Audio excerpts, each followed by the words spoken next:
سامنے سے حملہ کرے گا شیطان. کیا میرے نبی نے اپنا کیا حملہ ہے سامنے؟ کیا ہے؟ آخرت. 2.5 ارب انسان ہیں جو کہتے ہیں آخرت ہے ہی کوئی. دو 2.5 ارب انسان ہیں جو کہتے ہیں آخرت ہے پر ہمیں ہمارا نبی بخشوا لے گا، ہم جو مرضی کریں. عیسائی کہتے ہیں ہمیں عیسیٰ علیہ السلام بخشوا لیں گے. یہودی کہتے ہیں ہمیں موسیٰ علیہ السلام بخشوا لیں گے. باقی مذاہب والے بھی یہی کہتے ہیں ہمیں بودھا بخشوا لے گا، ہمیں رام بخشوا لے گا، ہم جو مرضی کریں. ٹھیک ہے، تو 1.25 ارب مسلمان بچتے ہیں جو کہتے ہیں آخرت ہے. ان پہ وار کیا کرتا ہے؟ اللہ بڑا غفور الرحیم ہے، معافی ہو جائے گی. لہٰذا سود بھی حلال، زنا بھی، شراب بھی، جھوٹ بھی، جوا بھی، کھوٹ بھی، دھوکہ بھی، فراڈ بھی، قتل بھی، چوری بھی، ڈاکے بھی، خیانت بھی، رشوت بھی، ماں باپ کی نافرمانی بھی، شادیاں کر کے زنا بھی، یہ ساری چیزوں پر وہ کیسے لے کر آئے؟ اللہ بڑا غفور الرحیم ہے، معاف کر دے گا. آخرت ہے انشاءاللہ توبہ کریں گے، ابھی بڑا وقت پڑا ہے، توبہ کریں گے. یہ ان کو آخرت کا انکار نہیں کروا سکا تو اس میں ڈال دیا، گناہوں میں ڈال کے. اللہ بڑا غفور رحیم. میں نے کہا پھر تو حسین اور یزید کا جھگڑا ہی مٹ گیا. تم کیسے ظالم ہو کہ حسین اور یزید کو ایک ہی تخت پہ بٹھاتے؟ تم میرے نبی کی اولاد کے قاتل اور مقتول کو ایک ہی تخت پہ بٹھاتے، کیا ظلم کرتے ہو؟ کیوں میرے نبی کے نواسے نے جانیں قربان کر دی، بچے ذبح کروائے؟ سوکھا کا میرے پتر دی بانت روٹی میرے کو دی حال نہیں سن گئی، میں باہر دوڑ گیا. اور میرے نبی کے نواسے کے سامنے نسل ذبح ہو رہی ہے.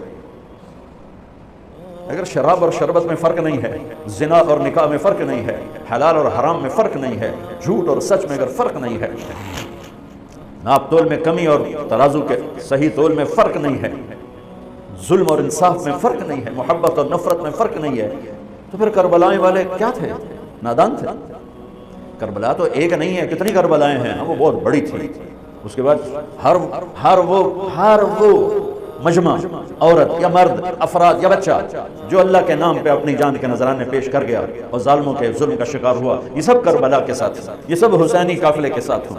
اور خوشخبری ہو جنہوں نے ظلم کرنا اپنی طاقت سمجھا، جنہوں نے زنا کو اپنی عیاشی بنایا، جنہوں نے ماں باپ کے گریبان پکڑے، جنہوں نے سود کے بازار گرم کیے، جنہوں نے فحاشی کے اڈے چلائے، جنہوں نے شراب کے اڈے چلائے، جنہوں نے نافرمانی کے بازار گرم کیے، خوشخبری ہو تم بھی شمر کے لشکر کے ساتھ کھڑے ہو گئے. تم بھی شمر کے ساتھ اختیار کر لو، کیسی موت چاہتے ہو، کس کے ساتھ کھڑے ہونا چاہتے ہو؟ حسینی قافلے کے ساتھ، نبی کے جھنڈے کے تلے یا شمر کے جھنڈے کے تلے؟ کہاں کھڑا ہونا چاہتے ہو؟ اس چند روزہ مٹ جانے والی زندگی. وَمَا الْحَيَاةُ الدُّنْيَا إِلَّا مَتَاعُ الْغُرُورِ لَعِبٌ وَلَهْوٌ وَزِينَةٌ وَتَفَاخُرٌ بَيْنَكُمْ وَتَكَاثُرٌ فِي الْأَمْوَالِ وَالْأَوْلَادِ كَمَثَلِ غَيْثٍ أَعْجَبَ الْكُفَّارَ نَبَاتُهُ ثُمَّ يَهِيجُ فَتَرَاهُ مُصْفَرًّا ثُمَّ يَكُونُ حُطَامًا وَفِي الْآخِرَةِ عَذَابٌ شَدِيدٌ وَمَغْفِرَةٌ مِّنَ اللَّهِ وَرِضْوَانٌ وَمَا الْحَيَاةُ الدُّنْيَا إِلَّا مَتَاعُ الْغُرُورِ. دھوکے کا گھر، مچھر کا گھر، مکڑی کا جالا، کسراب بقیۃ یحسبہ الظمآن ماء، ریت میں پانی نظر آتا ہے، پانی نہیں ہے، دھوکا ہے. اس دھوکے کے پیچھے کون سا سودا امت کرتی ہے؟ فیصلہ کر لو. ہاں، شیطان کا پہلا حملہ آخرت کوئی نہیں، ہم نے کہا ہے. تو پھر دوسرا حملہ پیچھے سے حملہ کیا ہے؟ دنیا اتنی خوبصورت کر کے دکھائے گا دنیا پیچھے کہ جنت یاد ہی نہیں رہے گی. کہے گا یہی جنت ہے. گلستان کالونی، گندا نالا تے نام گلستان کالونی. پتہ نہیں کیوں جو بے وقوف ہیں جنہیں نام گلستان کالونی رکھے، وچ گندا نالا گزر رہا ہے، نام گلستان. اکھیاں ہیں کوئی نہیں تے نام چراغ شاہ، کھوتے دا مالک میں نہیں تے نام سوار شاہ، شادی ہوئی نہیں تے نام اولاد شاہ. گلستان میں جوہر بھرے پڑے اور نام گلستان کالونی. پیچھے سے حملہ کروں گا، وہ کیا ہے؟ کہوں گا دنیا بڑی خوبصورت ہے، اس میں پھنسا تو بہت سے اس میں پھنس جائیں گے. آخرت ہے، اللہ غفور الرحیم ہے، آپ پہ لکھی جیسی. اور دنیا میں الٹے ہاتھ سے حملہ کروں گا، وہ کیا ہے؟ زنا، شراب، چوری، ڈاکہ. ادھر الٹا اس ہاتھ پہ وہ گناہوں والا فرشتہ بیٹھا ہے، گناہ لکھنے والا، گناہوں والا نہیں، گناہ لکھنے والا فرشتہ. تو چوریاں، ڈاکے، ظلم، ستم، برائیاں، ایک پوری لائن، کتنا بڑا مجمع اس میں چلا گیا ہے. ادھر سے حملہ کروں گا، ادھر کیا ہے؟ نیکیوں کا فرشتہ. ایک طبقہ ہوگا جو آخرت کو نہیں بھلائے گا، جو دنیا کے چکر میں نہیں آئے گا، جو شراب زنا کے چکر میں نہیں آئے گا، جو سود جھوٹ میں نہیں آئے گا. وہ نیک پاک ہوں گے. ان کو کیسے چکر دے گا؟ انہیں نیکی کے تکبر میں پھنسائے گا. یہ پہلی صف نمازی جڑن، ان کو وہ زنا کی دعوت نہیں دے گا، جھوٹ بولنے کی دعوت نہیں دے گا، ان کو نیکی کے تکبر کی مار دے گا. یا ویکھا جو کی کر رہا ہے، اور ویکھا جو کی کر رہا ہے، اور ویکھا جو یہ ساری آنکھیں اوروں پہ ان کو لگوا دے گا. وہ ایسا، اور میں تو اللہ کا فضل ہے، ہم تو اللہ کے فضل سے، اور وہ تو ایسے اور ہم تو اللہ کے فضل سے. ان کے بچے ایسے ہیں، ہمارے بچے اللہ کے فضل سے. ان کو نہیں پتہ یہ نیکی کے تکبر میں پھنس چکے ہیں. اور نیکی کا تکبر اسی طرح انسان کو برباد کرتا ہے جیسے زنا برباد کرتا ہے، جیسے سود اور جھوٹ برباد کرتا ہے، جیسے ماں باپ کی نافرمانی، جیسے بدیانتی رشوت، جیسے چوری ڈاکے انسان کو ذلیل و خوار کرتے ہیں، ایسے ہی نیکی کا تکبر انسان کو تباہ و برباد کر دیتا ہے۔ شیطان زنا کی تھا اپنی نیکی دے تکبر شاید میں سارے آسمان سجدوں سے بھر دیے، دھرتی کو سجدوں سے بھر دیا، انا خیر منہ، میں چنگا تے ماڑا ہے، میں کہا دفع ہو جانا مراد۔ نیکی کرنا بھی مشکل ہے اور اس کو سنبھالنا اس سے بھی مشکل ہے۔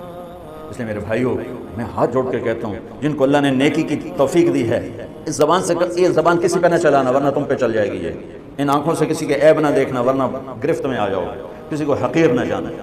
اب شیطان حملہ کرتا ہے، آخرت بلاتا ہے، دنیا رنگین دکھاتا ہے، نافرمانی میں ڈالتا ہے، نیکی کے تکبر میں ڈالتا ہے، تو اب کیا کرے؟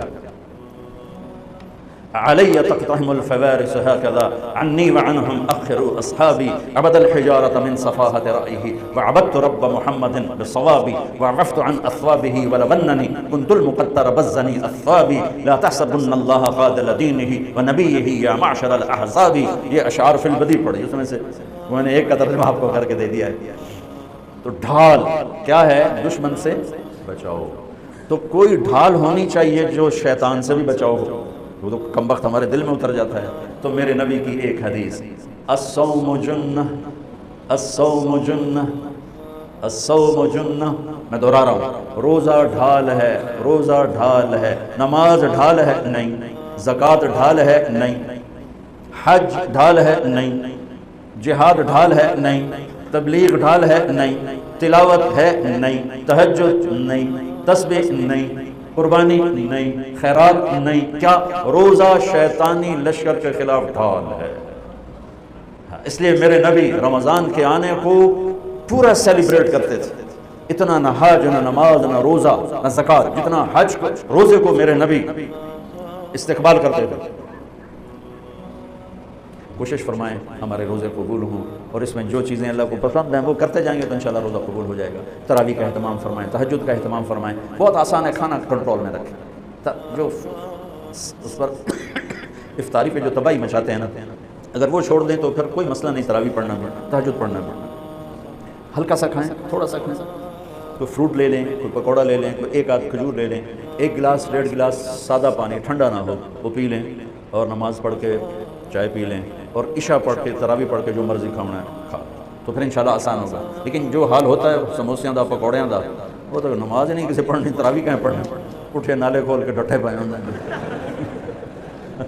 چلو سنتیں ادا کرو۔